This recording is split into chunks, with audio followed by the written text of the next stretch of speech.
Lions are born in equal numbers, males to females. A tumbling mess of small bodies born roughly the same time in a pride, courtesy of the magic of the synchronicity of their mothers' body cycles. Their nurseries of almost same-aged cubs and equal genders make for a very social upbringing.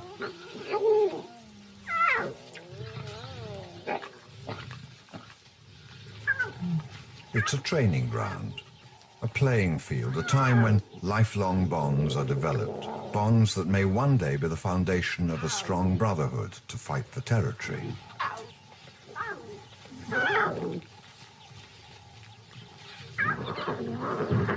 For now, soft mouths bite and gentle paws slap out.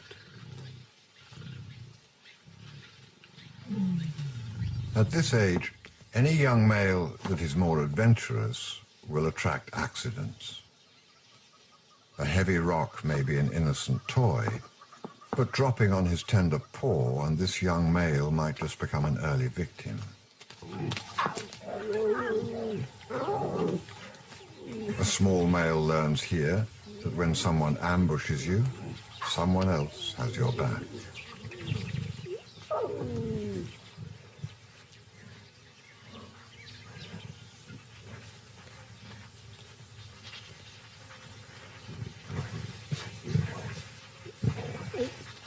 Soft fur protects them from needle-sharp teeth. The nursery system works. Cubs are seldom much more than a few months different in size, so older cubs can't do too much damage.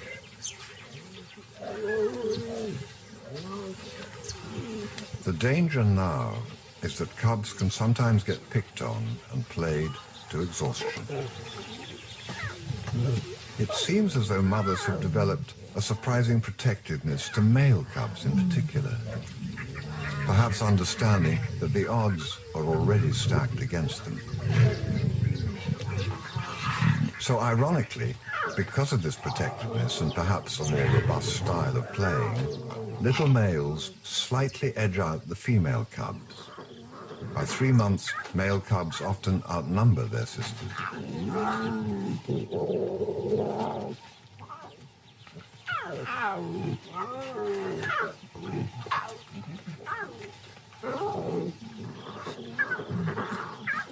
It's a male aggression that can well up inside of them at any moment, at any age.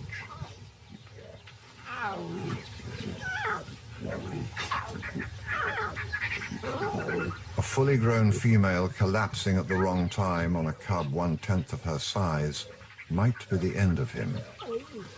Being a cub is always a risky business.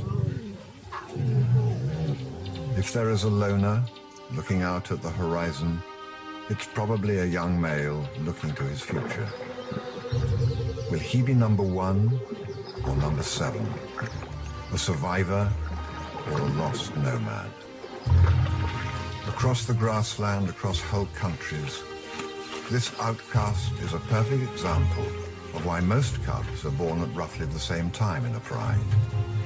If you're a single child, you get a lot of attention, perhaps even better training, but when it's time to leave, you leave alone. This young male in the Okavango Delta in Botswana has challenges mounting up every day. His genetic job now is to survive and carry his father's genes to another kingdom, to conquer it for them by spreading their bloodline. But this vast, wet wilderness will swallow up a solitary, inexperienced hunter, a young male that every resident lion wants dead. His only escape is to live on the fringes of territories now. He'll work a no-man's land between his old family's range and the next, hoping to stay silent, undetected. The pride males are alert to prey and interlopers.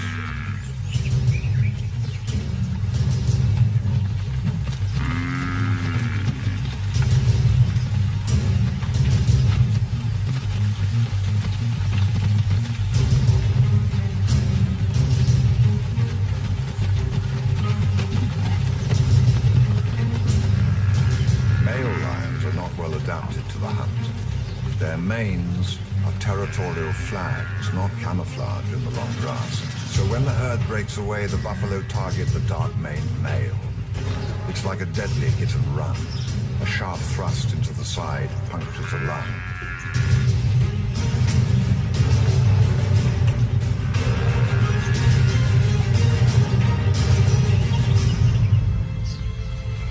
For this male, it is over.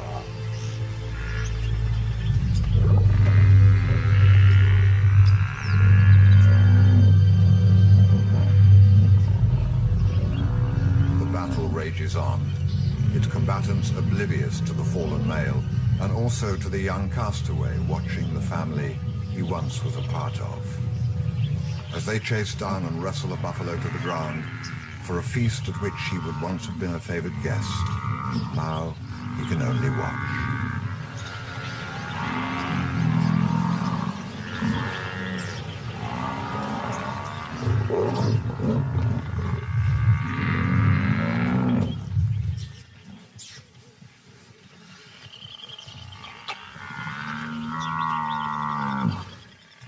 The surviving male is now the only master.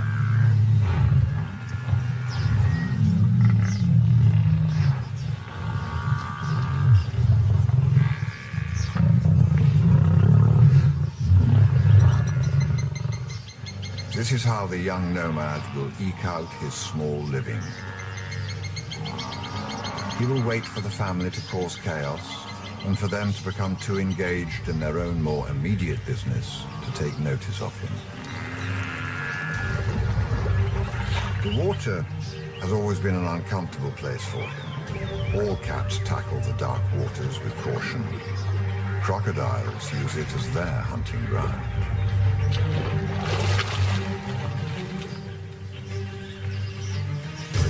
But if he can just keep the herd outside the pride's territory, he will be able to hunt with immunity.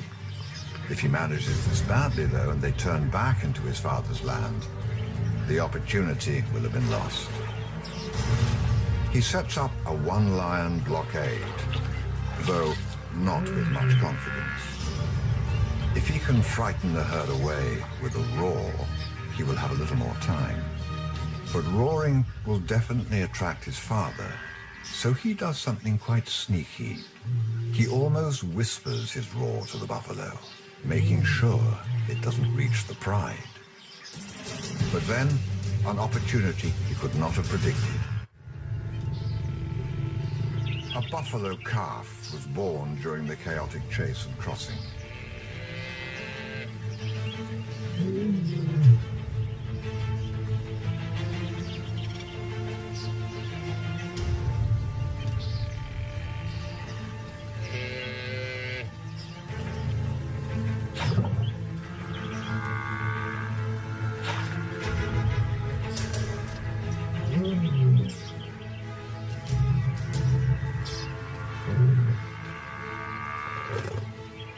The calf is growing stronger by the second, but if he pushes in fast now, the pride may notice the disturbance and come over. If he waits, the newborn might stand up and disappear among the protected legs of the herd. It's a tightrope of risk and reward.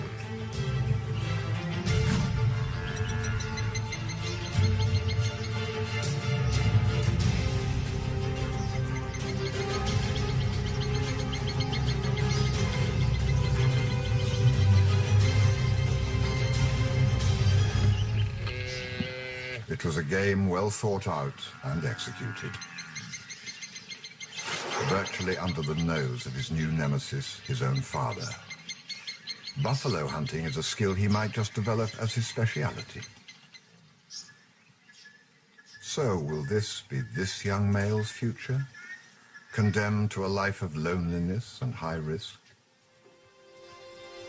Or will this young cub break away with his siblings when his time comes? Most nomads don't have to leave in ones or twos like the buffalo hunter. Sometimes strong bonds formed by cubs playing make the young females leave with their brothers and cousins as a whole teenager group. It happens suddenly when the regent turns on them, foaming at the mouth and shooting looks of threat and dismissal.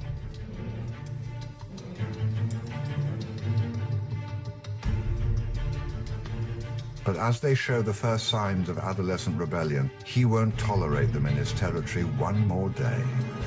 Compared to the solitary young male, this subdivision seems like a far better option for them. But it's not always what it seems. Their lives will be transformed now as they are driven deeper into the interior, where the water dries out.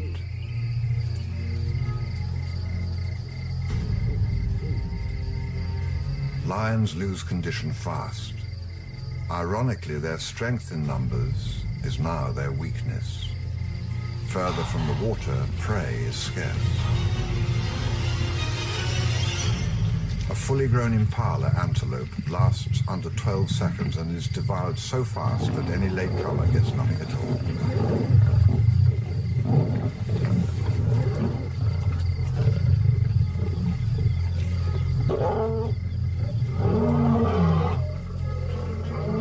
In just one season, they lower their standards and go on the prowl for anything. Even a 5-day-old elephant carcass, reeking of hyena and vulture stench, is attractive. Attractive enough. But they can't afford to be fussy now, not tonight, not this close to the fragile fringe of life, where even the writhing mass of maggots are not off-putting to the young lions. They are desperate.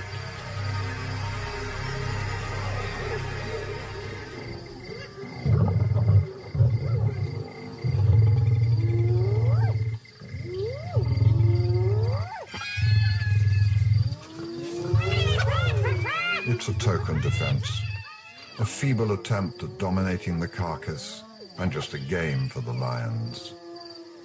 The meat is too far gone, rotten beyond the stage that even these wanderers can tolerate.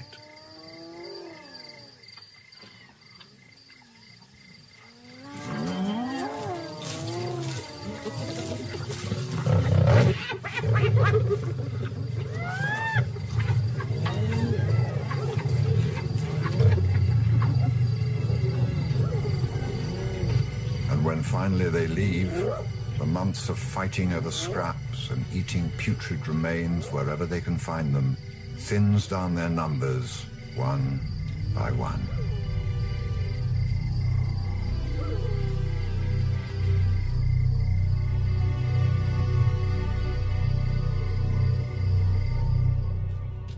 Day after day, they weave their way through life into ever-increasingly dry country.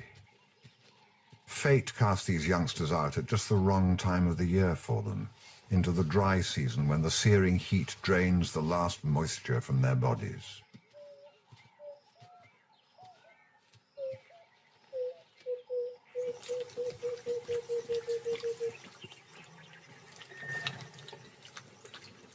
Early rains might yet save them.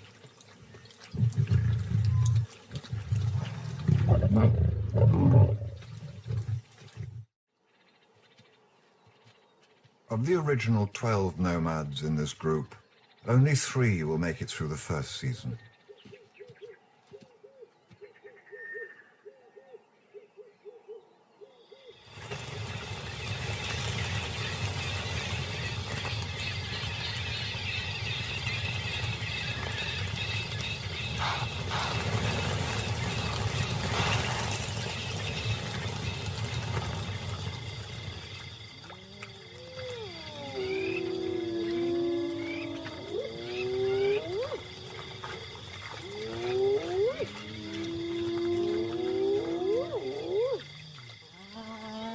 As each lost nomadic male succumbs to this inevitable process of elimination, his body adds to the life of someone else.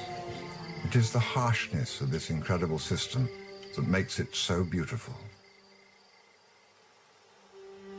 The success of Africa is in its elaborateness, its balance of life and death, its harmony.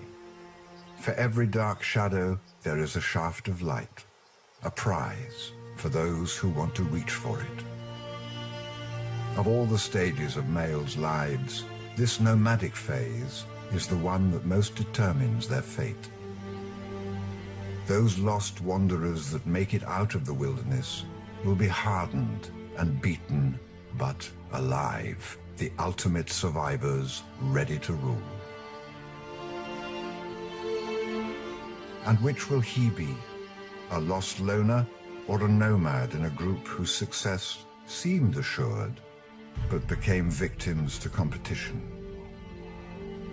This system of expulsion seems unfair, and even an instinct that works against their own survival, against the future of all lions.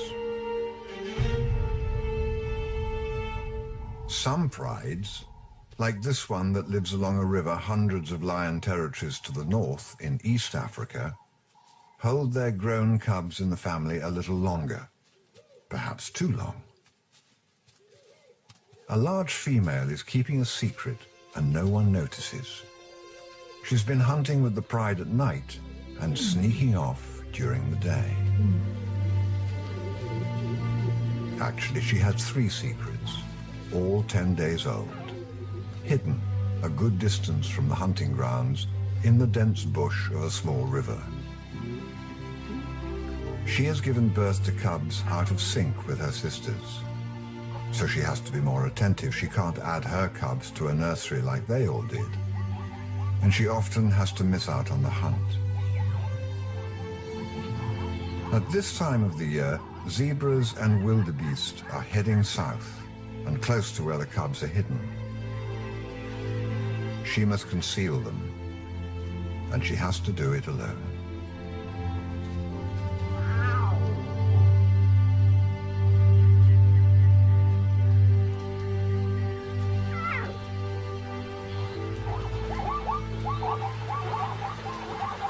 The rivers are always choke points, often causing anxiety for animals that are dependent upon solid footing to make an immediate escape.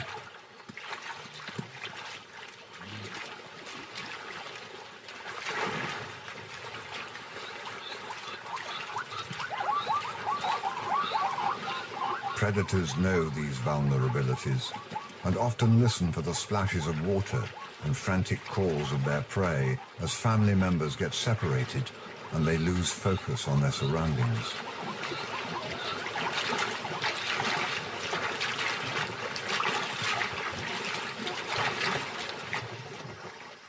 This is a threat and an opportunity.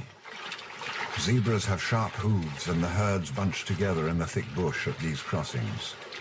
Cubs would stand no chance at all if they were found.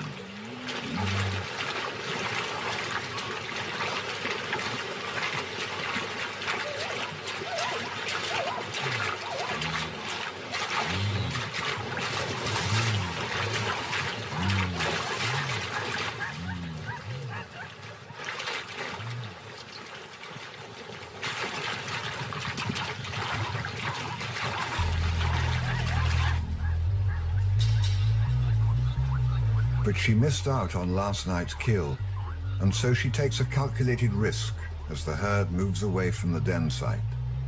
She leaves the cubs and follows it into the dusk.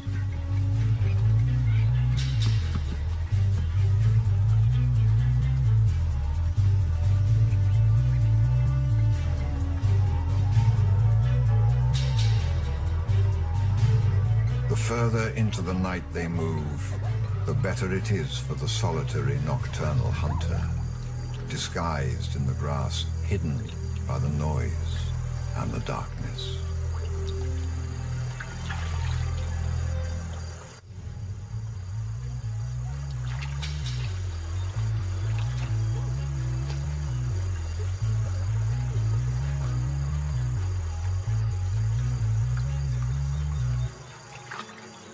The zebras are alert, but at a disadvantage.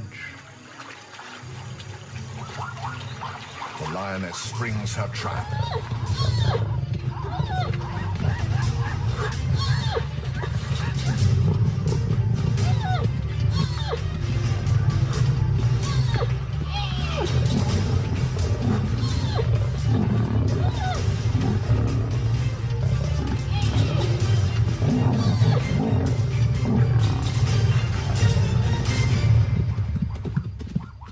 near success drives her to follow on and hunt into the herd even further and further over the plains, chasing the zebra, testing their strength. The taste of blood in her mouth keeps her going, not just for herself, but so she can produce milk for her 3 cubs. But the hunt takes her a long way away from their den.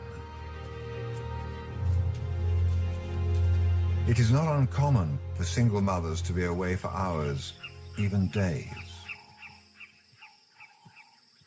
Another solitary nomad is also following the herds. He risks a lot more than just being seen by males. This tactic of living on the fringes of the mosaic of lion territories, weaving a delicate path so as not to attract attention, is working quite well for him. Until now.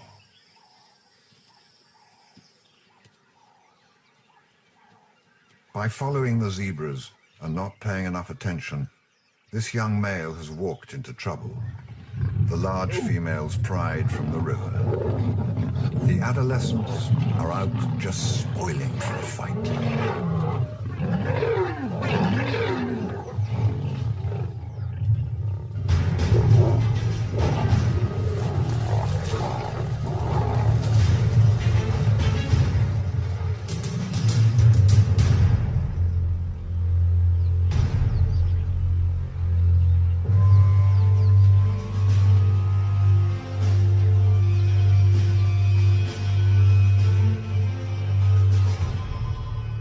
Every lion is a dangerous, well-armed animal. Sometimes it's more effective just to injure your opponent quickly and let him go. A single nomad's vulnerability is that a gashed thigh will lead to infection, forever putting him out of the game. The young males had numbers in their favor, and for some reason a free pass to stay a little longer in the pride.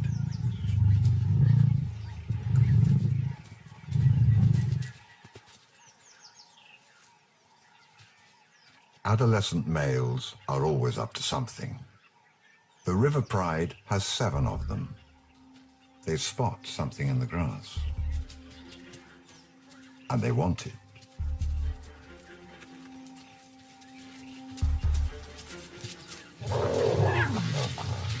A 10-day-old cub. The cub has strayed from the riverbank while its mother was out hunting zebra.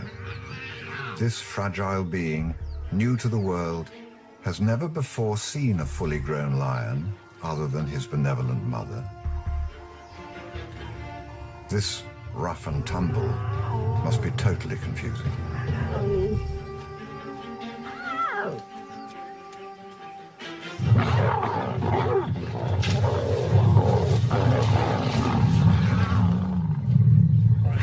Suddenly, something even stranger happens. One young male, not even the biggest, lashes out at anyone who comes close and takes possession of the disorientated cub. Even though he's years older, he approaches the cub with a soft mouth reminiscent of cubs at play, but with a force that is barely restrained.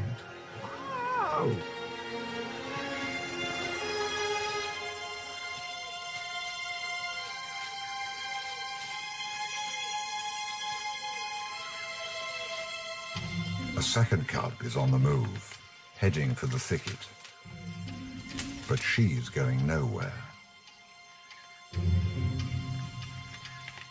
Everyone is now interested in these tiny lions.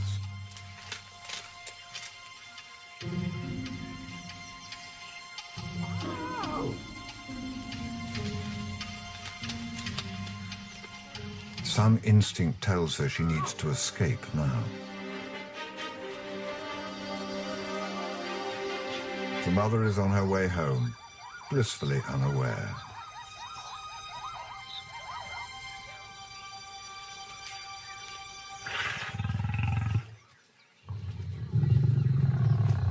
The danger now is that the cubs will be crushed by enthusiastic possessiveness. They have a small window of safety. Gentle investigations may risk tiring them out. While the novelty holds, they might still remain safe until their mother returns.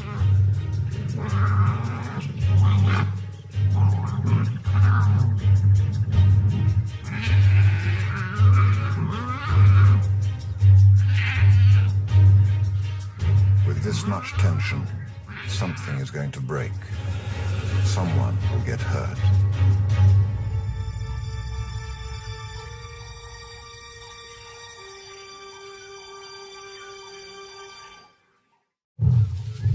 Instead of getting bored with their playthings, the older cousins get even more worked up.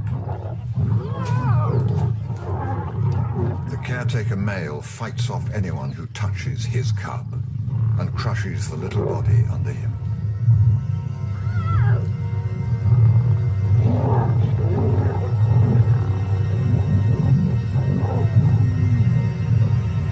At this stage, the tiny male cub has only one weapon. Attitude. It holds them at bay for now. But every desperate attempt at escape is foiled, and slowly both cubs start taking a beating that will sap their strength.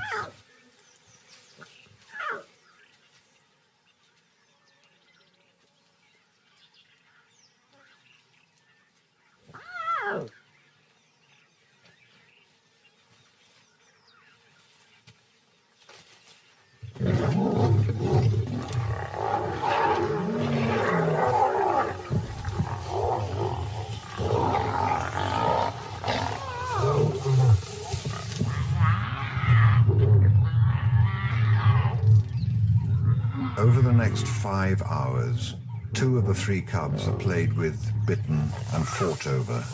And while the one possessive male keeps trying to rescue one cub for himself, it is getting rougher each time. So far, though, possibly because of a thick winter coat of fur, the sharp teeth and claws of the adolescents haven't caused any serious damage to the cubs.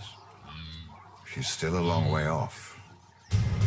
This constant violence will break the back of their spirit and sap their will to continue. The cousins will have committed infanticide. But then fate selects once again. In their determination to escape, the cubs overshoot their original hiding place straight into the river. It's a fortress of thorns, and the steep bank prevents the males from getting to the cubs. But down below, the weakest just manages to hang on without slipping down into the cold water.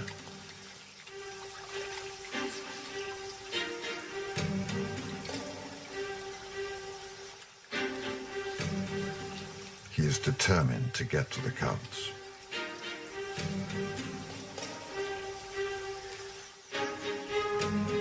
Life hangs by a thread. In this case, a single root or vine that could snap at any moment. Just before stepping on the foliage and breaking that silken vine, the young male hears a commotion. The rest of the lions have discovered the third cub. Whether it's curiosity or possessiveness, he's desperate to get to the third cub and either claim it as his prize or stop the others from claiming it as theirs. In the afternoon, the play turns more serious, darker.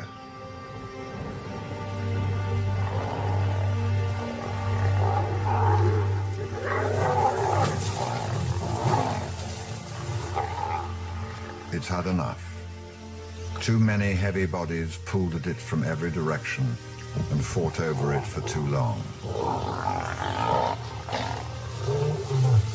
And for this young male, the game is at an end.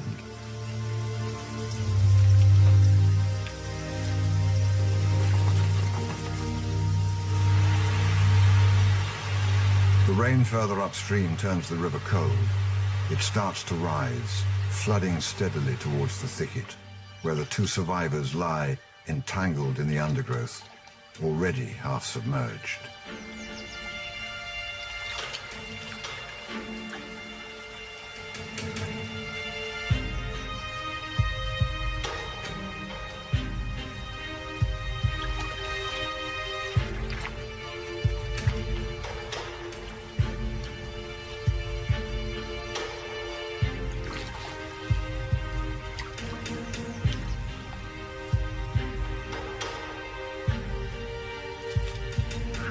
Fear of the rising water forces one cub to drag himself up again, away from one danger, but towards another.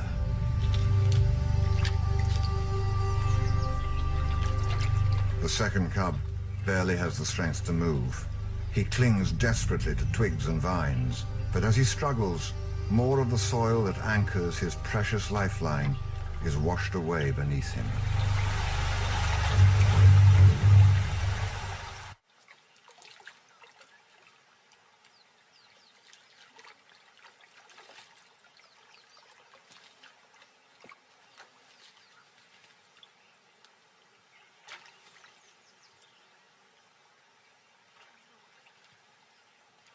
The day has taken its toll.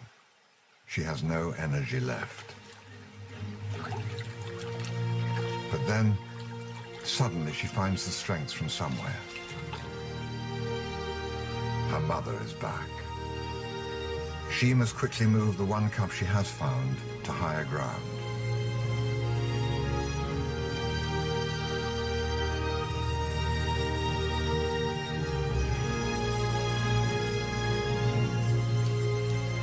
She has saved one cub.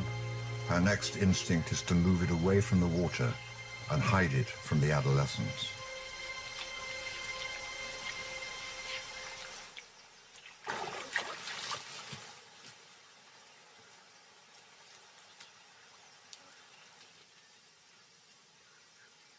An impossible choice. Stay with one and protect it, or leave it vulnerable and search for her second cub.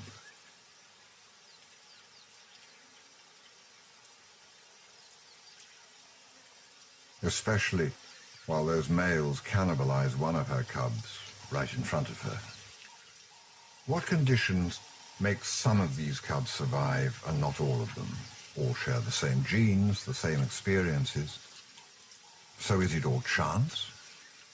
Perhaps, in this case, it's simply the fact that the mother won't give up on a single one of them while there is still hope. This time, she's rescued two of her cubs and managed the impossible.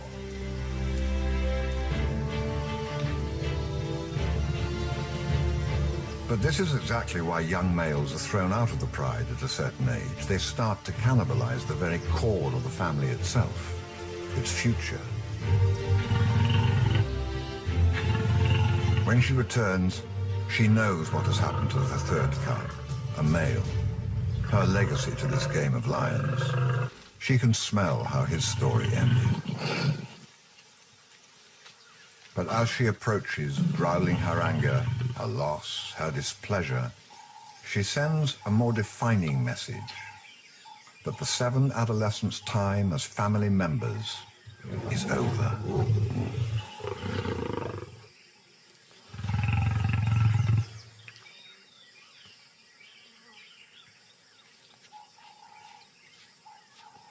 It'll take a few weeks from this moment, but ultimately the cousins will be cast out to wander into the backcountry to starve or to sneak into the forgotten corners of their father's territory.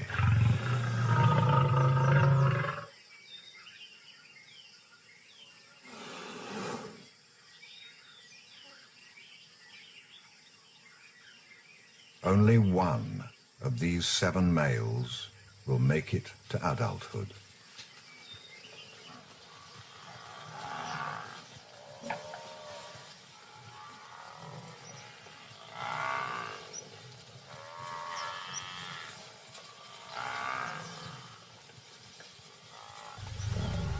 And one day, From the deep swamplands and rivers, the buffalo hunter emerges like the phoenix risen, fortified by his hardships, proven stronger than the others of his generation. He may not be totally confident or dignified as he navigates the tricky reed beds, but he is ready for his final round. He is enticed to an island. It has buffalo and strong residents, a pride and a male. And he's here for both. He will want to take them all by surprise. And there's no better time for surprise than when everyone is busy hunting.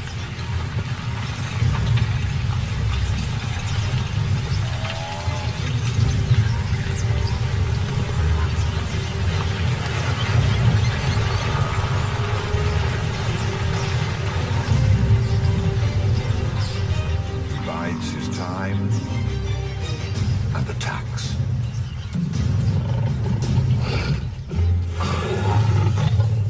It is the culmination of his lessons. A direct, confident attack, no compassion for his victim.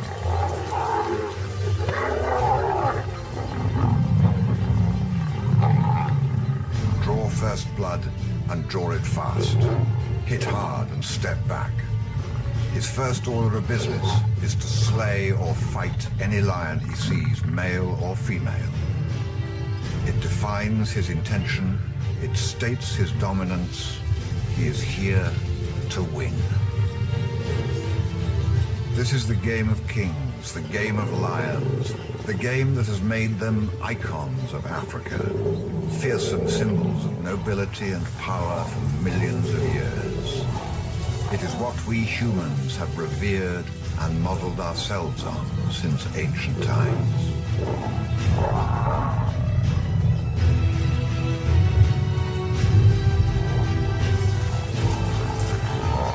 Finally, with the dominance declared and won, the throne claimed, females gathered around him, the game has one final hurdle.